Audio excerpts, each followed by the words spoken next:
Hi everyone, कैसे आप सब लोग। उम्मीद है आप सब लोग ठीक होंगे, अच्छे से होंगे। आज हम एक इम्पॉर्टेंट सा टॉपिक डिस्कस करने वाले हैं, ठीक है, इम्यूनोलॉजी का। जो है हमारे पास हेमाटोपोइसिस, ठीक है। और मुझे 100% लग रहा है ये क्वेश्चन एग्जाम में आएगा। तो मैंने इसको इन डिटेल भी पढ़ा है। अगर आपको इन डिटेल पढ़ना है तो आप वो देख सकते हो। 1 घंटे से ज़्यादा ही वो बड़ा, मुझे लग रहा है 2 घंटे के आसपास वो लेक्चर है। लेकिन यहाँ पे मैंने वही सारी चीज़ें लिखी है जो हम एग्ज़ाम में लिखेंगे और हमें फुल मार्क्स आ सकते हैं इस वाले टॉपिक पे। अगर ये वाला क्वेश्चन आए हेमाटोपोइसिस के बारे में, तो जो मैंने यहाँ पे लिखा है, अगर आप ये सेम एज इट इज़ लिखोगे या यहाँ से जो आप समझोगे फिर अपने वर्ड्स में लिखोगे, ठीक है, तो मुझे उम्मीद है आपको फुल के फुल मार्क्स आएंगे। तो स्टार्ट करते हैं ना, हेमाटोपोइसिस के बारे में पढ़ते हैं। जो यहाँ पे लिखा है वही मैं आपको बताऊंगा। हेमाटोपोइसिस क्या है? एक फिजियोलॉजिकल प्रोसेस है जिससे जो भी सेलुलर कंपोनेंट्स है ब्लड के, वो फॉर्म होते हैं फ्रॉम हेमाटोपोइटिक स्टम सेल्स, ठीक है। ये एक टाइटली रेगुलेटेड प्रोसेस है जो इंश्योर करती है continuous renewal of blood cells, जैसे एरिथ्रोसाइट्स यानी आरबीसीज, ठीक है, ऐसी डब्ल्यूबीसीज यानी ल्यूकोसाइट्स, ऐसी थ्रोम्बोसाइट्स यानी platelets throughout the life span of an organism. Haematopoiesis adults में कहाँ पे होती है? बोन मैरो में। लेकिन अभी मैं आपको बताऊंगा इसके ना डिफरेंट एनाटॉमिकल साइट्स होते हैं एम्ब्रियोनिक और फीटल डेवलपमेंट में, ठीक है। और एक एसेंशियल फंक्शन है किसके लिए? इम्यून फंक्शन के लिए। एसेंशियल प्रोसेस है किसके लिए? इम्यून फंक्शन के लिए, ऑक्सीजन ट्रांसपोर्ट के लिए और हीमोस्टैसिस के लिए।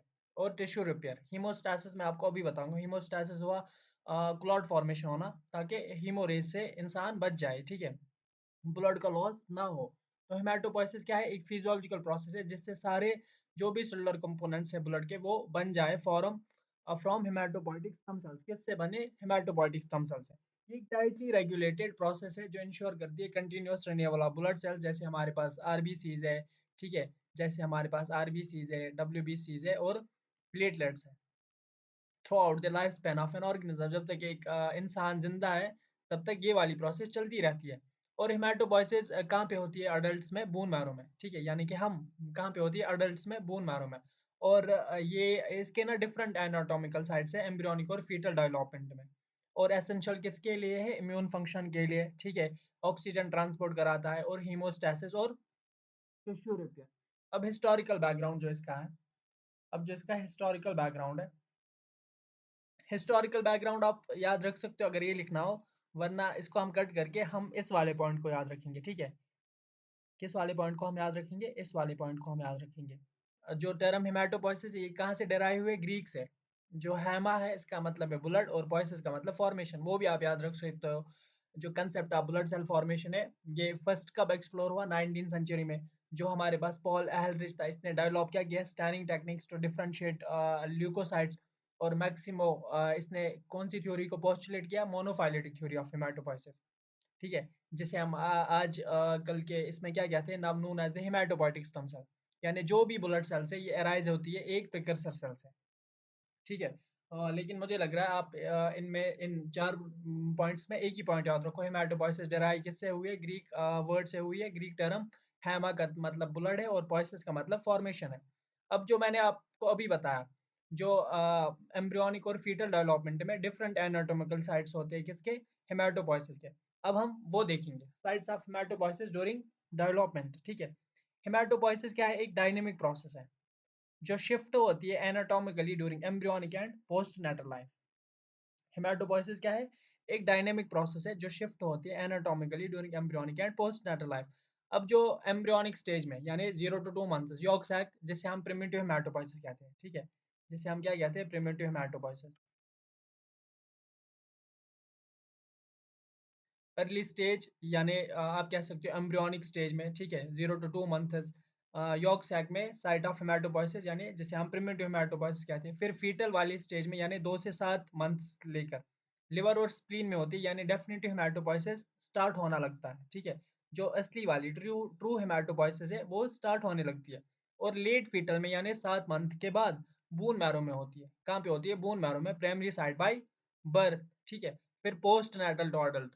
पोस्टनैटल क्या हुआ? Period of life that begins immediately after birth and continuous through out the life span. यानी एक बच्चा जब पैदा होता है, ठीक है, और फिर जब तक उसकी ज़िंदगी है, मतलब जब तक वो इस दुनिया में है, उसे हम पोस्ट नैटल लाइफ कहते हैं, ठीक है।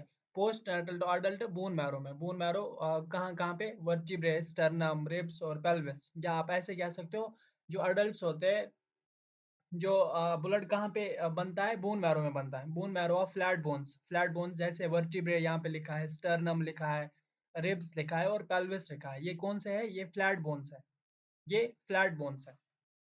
तो याद रखा आपने, एम्ब्रियोनिक स्टेज में 0 to 2 मंथ्स यॉर्क सैक में, फीटल में लिवर और स्प्लीन में, और लेट फीटल यानी 7 मंथ के बाद बोन मैरो में होता है, और पोस्ट नैटल अडल्ट में भी बोन मैरो में होता है, लेकिन कौन से बोन मैरो, कौन से बोन्स में, अब जो हमारे पास फ्लैट बोन्स होते हैं, ठीक है, वहाँ पे ब्लड का फॉर्मेशन होता है, यानी वर्टिब्रे, स्टर्नम, रिब्स और पेल्विस। हुआ ये भी अच्छे से समझ आया है ना, आसान, ज्यादा मुश्किल नहीं है। अब हम देखेंगे structure and components of haematopoietic stem sales, sorry haematopoietic system का, हेमाटो इसमें पहला आता है हेमाटोपोइटिक स्टेम सेल, ठीक है। हम क्या देख रहे हैं, स्ट्रक्चर और कंपोनेंट्स ऑफ हेमाटोपोइटिक सिस्टम। पहले आता है हमारे पास haematopoietic stem cells. Haematopoietic stem cells क्या है, ये मल्टीपोटेंट स्टेम सेल्स है, क्या है, मल्टीपोटेंट स्टेम सेल्स, जो किसके लिए कैपेबल है, सेल्फ रिन्यूअल और डिफरेंशिएशन के लिए, ठीक है। एक तो अपने आप को सेल्फ रिन्यू कर सकते हैं और इसके साथ साथ डिफरेंशिएट हो सकते हैं और बहुत सारी ब्लड सेल्स बना सकते हैं, ठीक है। और डिफरेंशिएशन का मतलब बहुत सारी ब्लड सेल्स में मतलब बन सकती है इससे, किससे, हेमाटोपोइटिक सेल से बहुत सारी ब्लड सेल्स, जो भी ब्लड सेल्स है वो बन सकती है। give rise to all blood cells cell types through a series of lineage commitments, ठीक है। यहाँ पे क्या लिखा है, लीनिएज कमिटमेंट्स, इसका मतलब मैं आपको बता देता हूँ। लीनिएज कमिटमेंट्स का मतलब ये एक प्रोसेस है, ठीक है, ये एक प्रोसेस है जिससे हेमाटोपोइटिक स्टेम सेल डिसाइड करती है, ठीक है, क्या डिसाइड करती है, what type of blood cell they will become, ठीक है। लीनिएज कमिटमेंट क्या है, एक प्रोसेस है, ये पे यहाँ पे लिख लेता हूँ क्योंकि इससे आपको समझ आएगा, कंफ्यूजन नहीं रहेगा, ये टर्म क्या है, is the process by which haematopoietic stem cells ये डिसाइड करते हैं, क्या करते हैं, decide what type of blood cell they will become, what type of blood cell, blood cell, what type of blood cell they will become, इसे क्या कहते हैं हम, लीनिएज कमिटमेंट्स, ठीक है। पहले क्या बताया, मल्टीपोटेंट स्टेम सेल है जो कैपेबल है सेल्फ रिन्यूअल और डिफरेंशिएशन के लिए, और जो भी ब्लड सेल टाइप्स को give rise to all blood cell types through a series of lineage commitments, ठीक है। लीनिएज कमिटमेंट क्या है, एक वो प्रोसेस है जिससे हेमाटोपोइटिक स्टेम सेल डिसाइड करती है हमें कौन सी ब्लड सेल बनना है, हमें कौन सा ब्लड सेल बनना है, what type of blood cell they will become, यानी ये कौन से ब्लड सेल टाइप्स बनेंगे। अब मैन लीनिएज जो पाथ्स होते हैं वो दो होते हैं, माइलॉइड लीनिएज और लिम्फॉइड लीनिएज, ठीक है। इसे भी याद रखो ऐसी, लीनिएज कमिटमेंट्स में दो मैन लीनिएज पाथ्स होते हैं, ठीक है, एक होता है माइलॉइड लीनिएज, एक होता है लिम्फॉइड लीनिएज, है ना।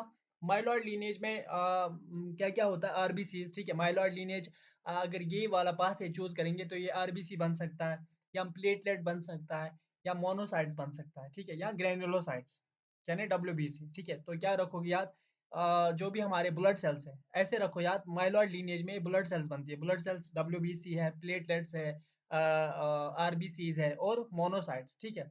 और जो लिम्फॉइड लीनिएज है इसमें इम्यून सेल्स बनती है, इम्यून सेल्स कौन कौन सी है, बी सेल्स, टी सेल्स और नेचुरल किलर सेल्स, रखा याद।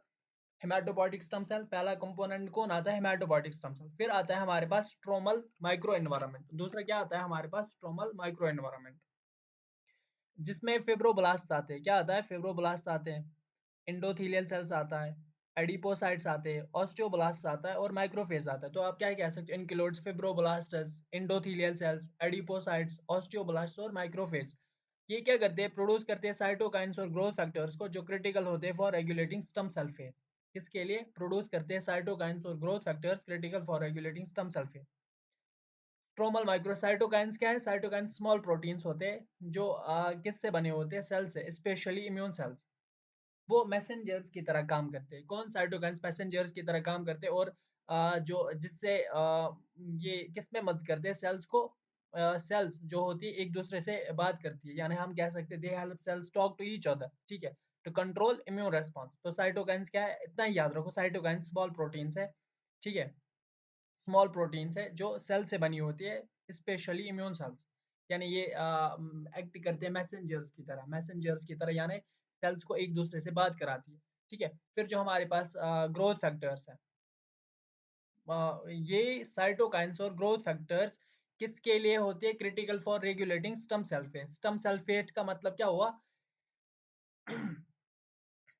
मीन्स स्टम सेल फेट का मतलब क्या हुआ? मीन्स द फ्यूचर और role a stem cell will take. ठीक है, जो what kind of cell they will be, यानी जो हमारे पास हेमाटोपोइटिक स्टम सेल है, ठीक है, यानी जो हमारे पास ये स्टम सेल है, ये कौन सी सेल बनेगी, ये कौन सा रोल लेगी? ठीक है, ये कौन सा रोल लेगी, यानी इसके पास बहुत सारे, या तो ये सेम स्टम सेल रहेगी, ठीक है, ये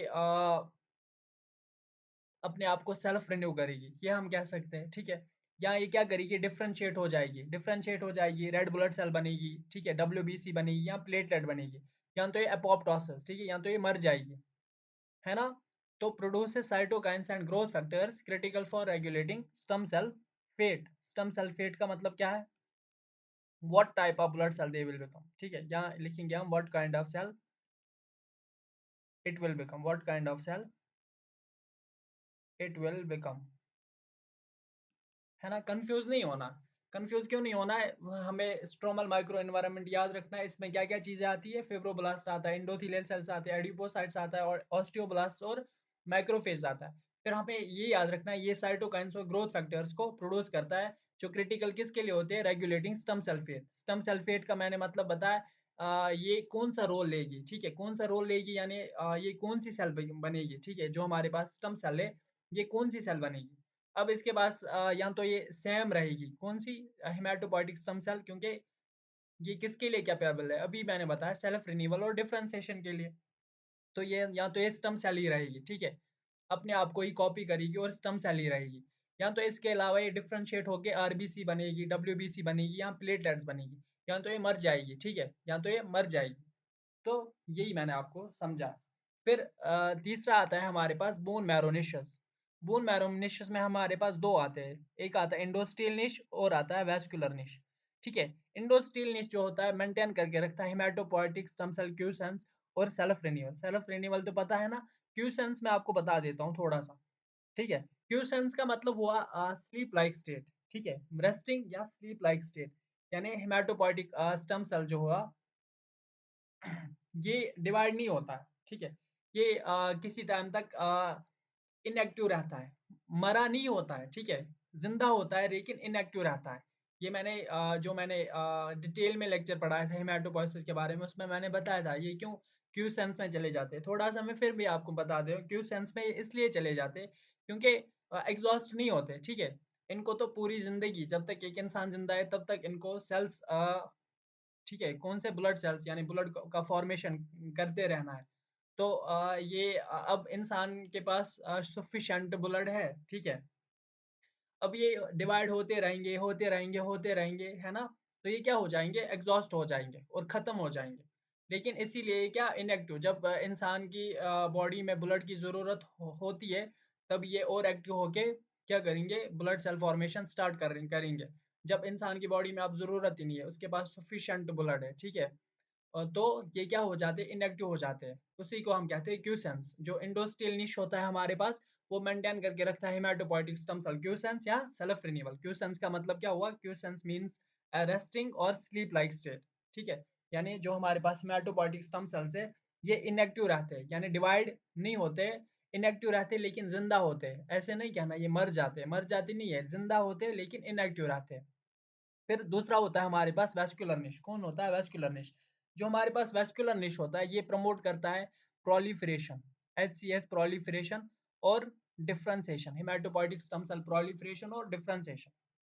अब देखो, प्रोलिफरेशन और डिफरेंशिएशन का मतलब, प्रोलिफरेशन का मतलब हुआ हेमाटोपोइटिक स्टेम सेल्स क्या करती है? डिवाइड होती है टू मेक मोर सेल्स, ठीक है, या तो ये मोर हेमाटोपोइटिक स्टेम सेल्स बनाएंगे, या तो ये प्रोजीनेटर सेल्स बनाएंगे। और डिफरेंशिएशन का मतलब हुआ haematopoietic stem sales choose a specific path, ये एक स्पेसिफिक पाथ चूज करते हैं और एक स्पेशलाइज्ड ब्लड सेल बनती है, ठीक है, या तो डब्ल्यूबीसी बनेगी, या तो आरबीसी बनेगी, या तो प्लेटलेट बनेगी, ठीक है। डिफरेंशिएशन का मतलब ये एक स्पेशलाइज्ड ब्लड सेल बनेगी, एक ही पाथ चूज करेगी। लेकिन प्रोलिफरेशन का मतलब होगा हुआ या तो ये सेल्फ रिन्यू, ठीक है, self renew in the sense या तो ये अपने आप को ही कॉपी करके मोर हिमेटोपोइटिक स्टेम सेल्स बनाएगी, या तो ये प्रोजीनेटर सेल्स बनाएगी जो डिवाइड होते रहते हैं, ठीक है, डिवाइड होते रहते हैं और एक स्पेसिफिक ब्लड सेल बनेगी, डिवाइड होते रहते हैं और स्पेसिफिक ब्लड सेल बनेगी, ठीक है, नीचे लिखा है ना प्रोजीनेटर सेल, अभी समझ आएगा। तो अब याद रखा हमने क्या पढ़ा, structure and components of haematopoietic system, ठीक है, पहले पढ़ा हमने हेमाटोपोइटिक स्टेम सेल्स, फिर पढ़ा हमने स्ट्रोमल माइक्रो एनवायरनमेंट और पढ़ा हमने बून मैरो निशेस, ठीक है, ये भी समझ आया। अब पढ़ेंगे हम मैकेनिज्म ऑफ हेमाटोपोइसिस, ठीक है, अब क्या पढ़ेंगे हम, मैकेनिज्म ऑफ हेमाटोपोइसिस। हेमाटोपोइसिस जो होता है ये फॉलो करता है हायरार्चिकल मॉडल, ठीक है, hierarchical model of stem cell differentiation. Haematopoiesis क्या करता है, follow hierarchical model of stem cell differentiation.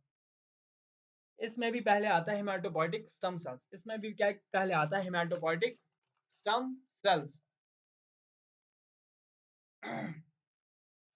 अब जो हमारे पास हेमाटोपोइटिक स्टेम सेल्स होती है, अभी मैंने बताया ये किसके, ये क्या कर सकती है, ये स्पेशल सेल्स होती है बोन मैरो में, जो यहाँ सेल्फ रिन्यू और डिफरेंशिएट हो सकते हैं, दैट कैन सेल्फ रिन्यू और डिफरेंशिएट। मैंने क्या बताया आपको, जो हमारे पास हेमाटोपोइटिक स्टेम सेल्स होते हैं ये क्या हो सकते हैं, सेल्फ रिन्यू और इसके साथ साथ डिफरेंशिएट, अभी मैंने बताया आपको, है ना, इस चीज को याद रखो, रखा आपने याद।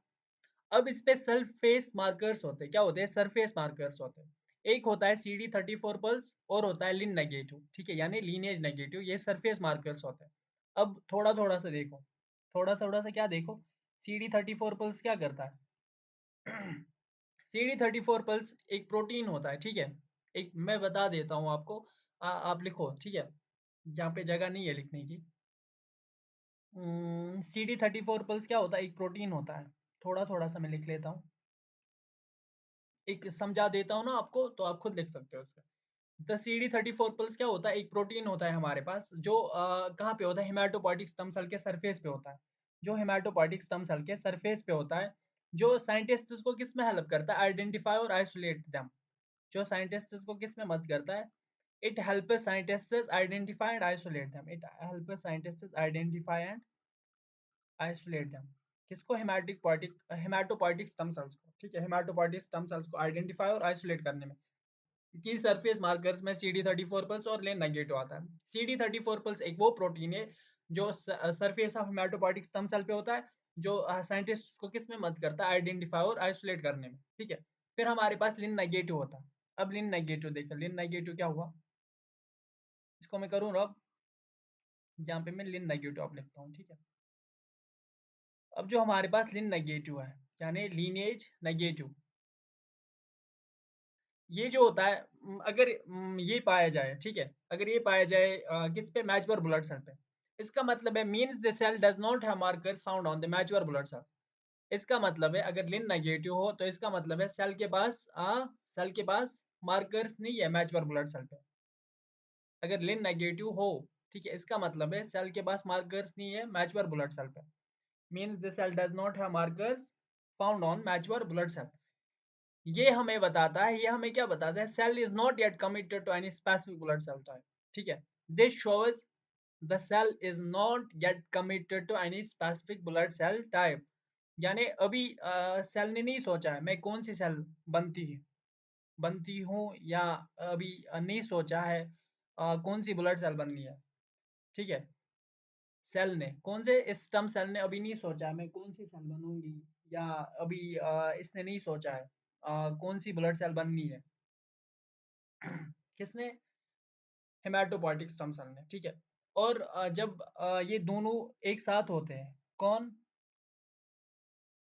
जब ये एक दोनों एक साथ होते हैं, CD34 पल्स और लिन नेगेटिव, वो क्या होती है, एक ट्रू स्टेम सेल होती है, वो क्या होती है, एक ट्रू स्टेम सेल होती है। CD34 पल्स एक वो प्रोटीन है, नए से मैं बता देता हूँ, CD34 पल्स एक वो प्रोटीन है जो कहाँ पे होता है, जो surface of haematopoietic stem sales पे होता है, जो हेल्प करता है साइंटिस्ट को आइडेंटिफाई और आइसोलेट करने में। और लिन नेगेटिव हमें बताता है, अगर इसका मतलब होता है सेल के पास मार्कर्स नहीं है, cell does not have markers on the mature blood cell, on the mature blood cell. और ये क्या बताता है, this shows the cell is not yet committed to any specific blood cell type, यानी अभी ये स्टम सेल ने नहीं सोचा है मुझे कौन सी ब्लड सेल बननी है, मुझे कौन सी ब्लड सेल बननी है, ठीक है। और जो यहाँ पे दूसरा पॉइंट क्या लिखा है, रियर सेल्स, जो हमारे पास हेमाटोपोइटिक स्टम सेल्स ये बहुत ज्यादा रियर होते हैं। यानी 1 लाख, ठीक है, 1 लाख बोन मैरो सेल्स में एक हेमाटोपोइटिक स्टम सेल होती है, ठीक है।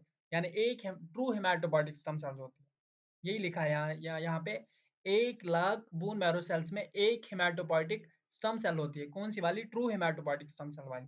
इसलिए मैंने बताया ये किस फेज में जाती है, रेस्टिंग फेज में जाती है, ठीक है। आया अब समझिए क्यों जाती है, इनएक्टिव फेज में क्यों चली जाती है, स्लीप लाइक स्टेट में क्यों चली जाती है, क्योंकि एग्जॉस्ट नहीं होना है, इसको खत्म नहीं होना है, ठीक है। खत्म हो जाएगा फिर ब्लड कहाँ से बनेगा, ब्लड सेल्स कहाँ से बनेगी, तो इंसान तो मर जाएगा ना। फिर आता है हमारे पास दूसरा प्रोजीनेटर सेल्स। अभी अभी हमने देखा ऊपर प्रोजीनेटर सेल्स के पास, प्रोजीनेटर सेल्स दो तरह के होते हैं, कितने तरह के होते हैं प्रोजीनेटर सेल्स, दो तरह के होते हैं। प्रोजीनेटर सेल्स हमारे पास दो तरह के होते हैं, एक होता है कॉमन माइलॉइड प्रोजीनेटर और होता है कॉमन लिम्फोइड प्रोजीनेटर। कॉमन माइलॉइड प्रोजीनेटर जो ये बनाता है एरिथ्रोसाइट्स, मेगाकैरियोसाइट्स, ग्रैन्युलोसाइट्स और मोनोसाइट्स। मेगाकैरियोसाइट्स क्या बनते हैं, प्लेटलेट्स, ग्रैन्युलोसाइट्स और मोनोसाइट्स। तो आप क्या कह सकते हो, common myeloid progenitor gives rise to erythrocytes, megakaryocytes, granulocytes और मोनोसाइट्स, इतना याद रखो। और common lymphoid progenitor gives rise to B cells, T cells और नेचुरल किलर सेल्स। फिर आता है ऐसी हमारे पास प्रिकर्सर सेल्स। फिर क्या आता है हमारे पास, प्रिकर्सर सेल्स। ये मोर लीनिएज रिस्ट्रिक्टेड होते हैं, ठीक है, और अंडरगो प्रोलिफरेशन एंड मैचुरेशन, और क्या करते हैं, प्रोलिफरेशन और मैचुरेशन। includes myeloblastes, ठीक है, includes myeloblastes, lymphoblasters, erythroblastes और megakaryoblasters। प्रिकर्सर सेल्स को आप ऐसे भी याद रख सकते हो, ये वो सेल्स है जो ऑलरेडी कमिटेड होते हैं, ठीक है, to a specific blood cell type but are still immature, they are more restricted than stem or progenitor cells।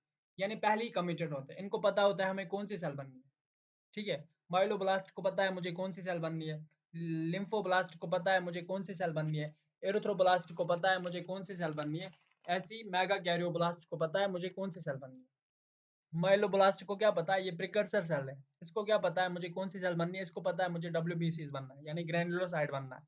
Lymphoblast को पता है मुझे बी और टी सेल्स बनना है यानी बी और टी लिम्फोसाइट्स बनना है। एरिथ्रोब्लास्ट को पता है मुझे रेड ब्लड सेल बनना है, और मेगा कैरियोब्लास्ट को पता है मुझे प्लेटलेट्स बनने हैं, ठीक है। प्रिकर्सर सेल्स इसीलिए यहाँ पे लिखा है मोर लीनिएज रिस्ट्रिक्टेड होते हैं, ठीक है। ये कमिटेड होते हैं, इनको पता होता है मुझे क्या बनना है, इनके पास कोई ऑप्शन ही नहीं होता। लेकिन प्रोजेनेटर सेल्स के पास क्या होता है, ये लीनिएज रिस्ट्रिक्टेड नहीं होते। अब आते हैं हम क्योंकि ये दो रास्ते चूज कर सकते हैं ना, प्रोजेनेटर सेल्स दो रास्ते चूज कर सकते हैं, या तो ये सीएमपी या तो ये सीएलपी, या तो एक कॉमन माइलॉइड प्रोजेनेटर बन सकते हैं या कॉमन लिम्फोइड प्रोजेनेटर, ठीक है, या तो ये ब्लड सेल्स बनेंगे या तो इम्यून सेल्स बनेंगे, ऐसे हम बता सकते हैं। लेकिन प्रिकर्सर सेल्स के पास ऐसा कुछ नहीं होता, इनको पता होता है हमें क्या बनना है।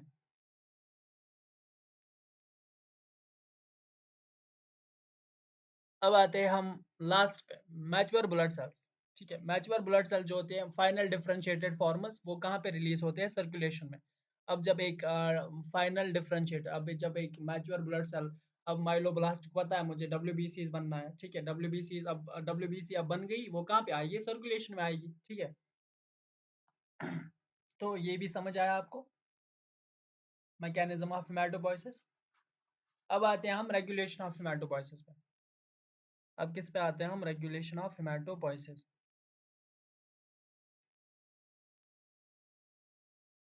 जो रेगुलेशन ऑफ हेमाटोपोइसिस है, हेमाटोपोइसिस क्या है, एक टाइटली रेगुलेटेड है, ठीक है, बाय वेरियस ग्रोथ फैक्टर्स जैसे, और साइटोकाइंस है और ट्रांसक्रिप्शन फैक्टर्स है। हेमाटोपोइसिस क्या एक टाइटली रेगुलेटेड है by various growth factors, cytokines and transcription factors.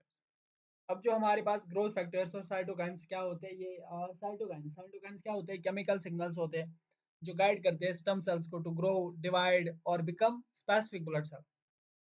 अब देखो की साइटोकाइंस और ग्रोथ फैक्टर्स। अब पहले आता है हमारे पास ईपीओ यानी एरिथ्रोपोइटिन, ये क्या करता है, स्टिमुलेट एरिथ्रोसाइट प्रोडक्शन, या हम कह सकते हैं स्टिमुलेट करता है आरबीसी प्रोडक्शन। एरिथ्रोसाइट का मतलब आरबीसी प्रोडक्शन, ठीक है। थ्रोम्बोपाइटिन रेगुलेट करता है प्लेटलेट फॉर्मेशन, या हम कह सकते हैं कंट्रोल करता है प्लेटलेट प्रोडक्शन को, कंट्रोल करता है प्लेटलेट फॉर्मेशन को, पीएफ मैंने लिखा। ऐसे हमारे पास जीसीएसएफ, ग्रेन्युलोसाइट कॉलोनी स्टिमुलेटिंग फैक्टर, ये क्या करता है, हेल्प्स फॉरम न्यूट्रोफिल्स, जो यहाँ पे लिखा है प्रमोट करता है न्यूट्रोफिल डिफरेंशिएशन को, यहाँ आप कह सकते हो helps form neutrophils, helps form neutrophils, ठीक है। फिर हमारे पास इंटरल्यूकेंस होते हैं, इंटरल्यूकेंस IL-3 और IL-7, ठीक है। जो हमारे पास IL-3 है ये सपोर्ट करता है मल्टी लीनेज ब्लड, सॉरी, ये क्या करता है, सपोर्ट मल्टीपल ब्लड लीनेज, ठीक है। जो यहाँ पे लिखा है support multi lineage development, IL-3 क्या करता है, सपोर्ट मल्टी लीनेज डेवलपमेंट, या हम कह सकते हैं सपोर्ट करता है मल्टीपल ब्लड लीनेज को, सपोर्ट करता है मल्टीपल, BL लिखता हूँ मैं, ठीक है, ब्लड लीनेज को। और जो हमारे पास IL-7 होता है ये सपोर्ट करता है लिम्फॉइड डिफरेंशिएशन को, यहाँ लिम्फोसाइट, ठीक है, यहाँ पे लिखा है लिम्फॉइड डिफरेंशिएशन, या हम कह सकते हैं ये सपोर्ट करता है लिम्फोसाइट डेवलपमेंट को, सपोर्ट करता है लिम्फोसाइट बी और टी सेल्स, ठीक है, बी से और टी सेल डेवलपमेंट, ठीक है। रेगुलेशन ऑफ हेमेटोपोइसिस, पहले क्या देखा हमने, की साइटोकिन्स और ग्रोथ फैक्टर्स। पहले आता है EPO, एरिथ्रोपोइटिन, ये स्टिमुलेट करता है रेड ब्लड सेल प्रोडक्शन, और थ्रोम्बोपोइटिन कंट्रोल करता है प्लेटलेट प्रोडक्शन को, और granulocyte colony stimulating factor promote करता है न्यूट्रोफिल डिफरेंशिएशन, या आप कह सकते हो हेल्प्स फॉरम न्यूट्रोफिल्स, ठीक है। IL-3 करता है सपोर्ट मल्टीपल ब्लड लीनेज को, और हमारे पास जो IL-7 है ये सपोर्ट करता है लिम्फोसाइट डेवलपमेंट को, ठीक है। अब हमारे पास ट्रांसक्रिप्शन फैक्टर्स है। ट्रांसक्रिप्शन फैक्टर्स क्या होते हैं, ठीक है। ट्रांसक्रिप्शन फैक्टर्स वो प्रोटीन्स होते हैं, ट्रांसक्रिप्शन फैक्टर्स, यहाँ पे लिखता हूँ ट्रांसक्रिप्शन TF। ट्रांसक्रिप्शन फैक्टर्स वो प्रोटीन्स होते हैं जो क्या करते हैं, that turn specific genes on और ऑफ, जो स्पेसिफिक जीन्स को क्या करते हैं, ऑन और off, to guide cell differentiation, ठीक है। प्रोटीन्स जो स्पेसिफिक जीन्स को क्या करते हैं, स्पेसिफिक जीन्स को ऑन ऑफ करते हैं टू गाइड सेल डिफरेंशिएशन, यानी what type of blood cell it becomes. अब हमारे पास ट्रांसक्रिप्शन फैक्टर्स जैसे गेटा 1 है, ठीक है, ये क्या, यहाँ पे क्या लिखा है, एरिथ्रॉइड एंड मेगा कैरियोसाइटिक लीनिएज, या आप कह सकते हो गेटा 1 जो होता है ये क्या करता है, सेल्स को किस में मदद करता है, help sales become RBCs and platelet producing sales, ठीक है। तो इसको ऐसे याद रखो, help sales become RBCs and platelet producing sales. जो हमारे पास PU1 है, ठीक है, ये यहाँ पे क्या लिखा है, माइलॉइड एंड लिम्फोइड लीनेज, आप ऐसे कह सकते हो guides development of myeloid and lymphocytes, guides development of myeloid and lymphocytes. फिर आता है ऐसे हमारे पास इकारोस, ये इंपॉर्टेंट होता है किसके लिए, लिम्फोइड सेल डेवलपमेंट के लिए, ठीक है। इकारोस किसके लिए होता है, लिम्फोइड सेल डेवलपमेंट के लिए इंपॉर्टेंट होता है, स्पेशली बी सेल्स। और जो हमारे पास नॉच 1 है ये भी लिम्फोइड लीनेज का पार्ट होता है, लेकिन प्रमोट करता है टी सेल डेवलपमेंट को, क्या करता है, नॉच 1 प्रमोट करता है टी सेल डेवलपमेंट को। और इकारोस इंपॉर्टेंट होता है लिम्फोइड सेल डेवलपमेंट के लिए, स्पेशली बी सेल्स। और PU1 जो होता है गाइड करता है डेवलपमेंट ऑफ माइलॉइड और लिम्फोसाइट्स, ठीक है। और गेटा 1 help sales become RBCs and platelet producing sales, यानी मेगा कैरियोसाइट्स। कितना आया समझ। अब है टाइप्स ऑफ हेमेटोपोइसिस, ठीक है, टाइप्स ऑफ हेमेटोपोइसिस। एक होता है हमारे पास प्रिमिटिव हेमेटोपोइसिस जो यॉर्क सैक में होता है ड्यूरिंग अर्ली एम्ब्रियोजेनेसिस, प्रोड्यूस क्या करता है, न्यूक्लिएटेड एरिथ्रोसाइट्स और कुछ माइक्रोफेज को। और ट्रांजेंट यानी कम ही समय तक रहता है, ट्रांजेंट का मतलब क्या होता है, lasting only for some time, यानी फॉर ए शॉर्ट टाइम, ठीक है, lasting only for a short time, transient and replaced by definitive haematopoiesis. फिर जो हमारे पास ट्रू हेमेटोपोइसिस जिसे हम कह सकते हैं, यानी डेफिनिटिव हेमेटोपोइसिस, ये कहाँ पे इमर्ज होता है, emerge in the aorta gonad mesonephros region, यानी AGM region, involve a generation of long term hematopoietic stem cells capable of lifelong hematopoiesis। इसमें क्या होता है, generation of long term hematopoietic stem cell जो लाइफ लॉन्ग हेमेटोपोइसिस कर सकती है।